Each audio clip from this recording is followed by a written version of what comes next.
Islam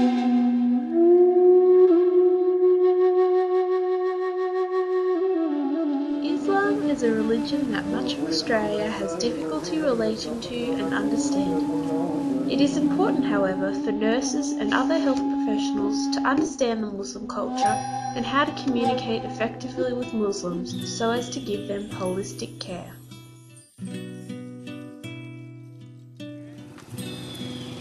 Indonesia is a country with many Muslim people and a home to some 255 million. They have a unique way of life with practices and cultures very different to that of our Australian culture. They have powerful beliefs and rules to follow according to Islam. Healthcare is very basic and hospitals have very limited resources and professional staff. All this can cause cross-cultural differences when nursing a Muslim. There are many Indonesian Muslims that have migrated to Australia for a new opportunity and perhaps a better education in our free country. Other Muslims have lived in Australia for a long time. Both of these categories of Muslims find cross-cultural communication a stumbling block when dealing with the non-Muslim population of Australia.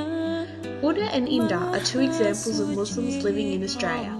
They too have experienced problems with cross-cultural communication because of the way people perceive them and their beliefs. My name is Uda. I moved to Australia 6 months ago. I like Australia. It is beautiful. I am a student studying English at the University of New England. Hi, my name is Indah and I'm an Australian Muslim. I live here and was born here and have grown up here my whole life.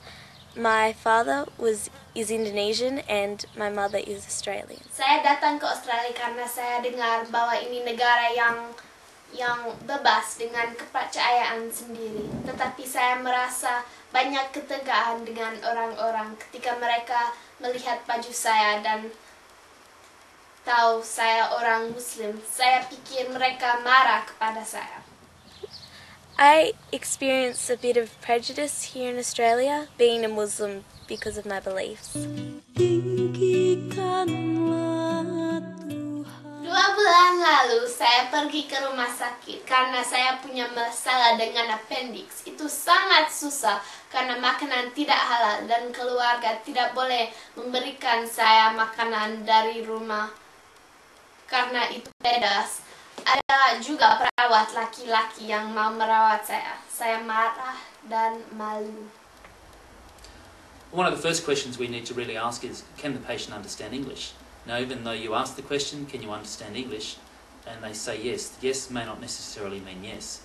We need to make sure the patient can understand English. If they're not confident in English, we need to have some other ways of dealing with that problem. We also have the problem is if the nurse is a female and she's attending a male, a Muslim male, is he going to get the wrong message by the nurse merely doing her job? And so we need to be aware that there could be some mixed messages going on there.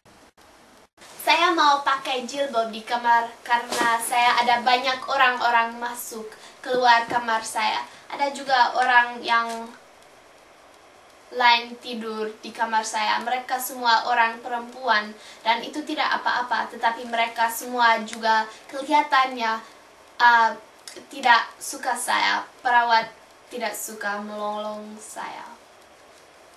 Saya mau sembahyang setiap hari awal dan membaca Al-Quran, tetapi itu susah karena berada di rumah sakit. Saya takut pergi ke rumah sakit lagi. Itu sangat berbeda dari pun rumah sakit di Indonesia. The veil is a subject that probably needs to be addressed. Some Muslim women wear the veil, some do not wear the veil. Now, if a Muslim woman normally wears the veil, when she goes home she'll take that veil off. In the privacy of her own house she doesn't need to wear it. Unless guests come, then she'll put it on. Now, when she comes to hospital, the privacy and the public area becomes a little bit blurred. So is she allowed to keep the veil on in her own room? Because she knows this is a public area, even though she has a door shut, but strangers may walk through that door. This is probably an issue that needs to be thought about beforehand, and it's an issue that needs to be discussed between the patient and between the family and the medical staff.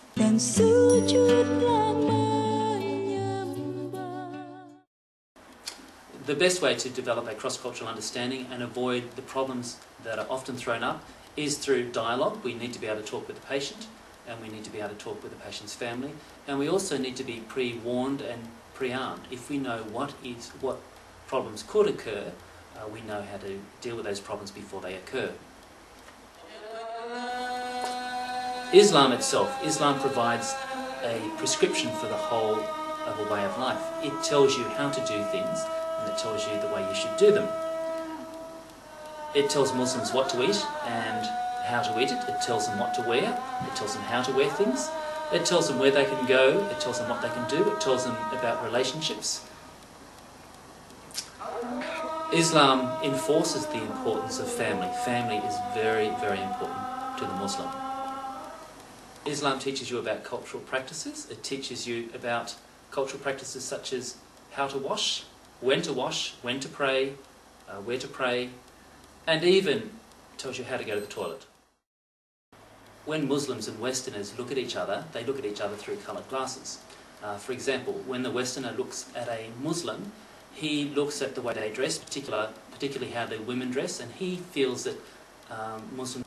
Westerners, on the other hand, Westerners, in compared with Muslims, Westerners have a lot of freedom, and therefore we view our life through our glasses, and we see ourselves as having a lot of freedom in comparison to the Muslim, who seems to have a lot of restrictions.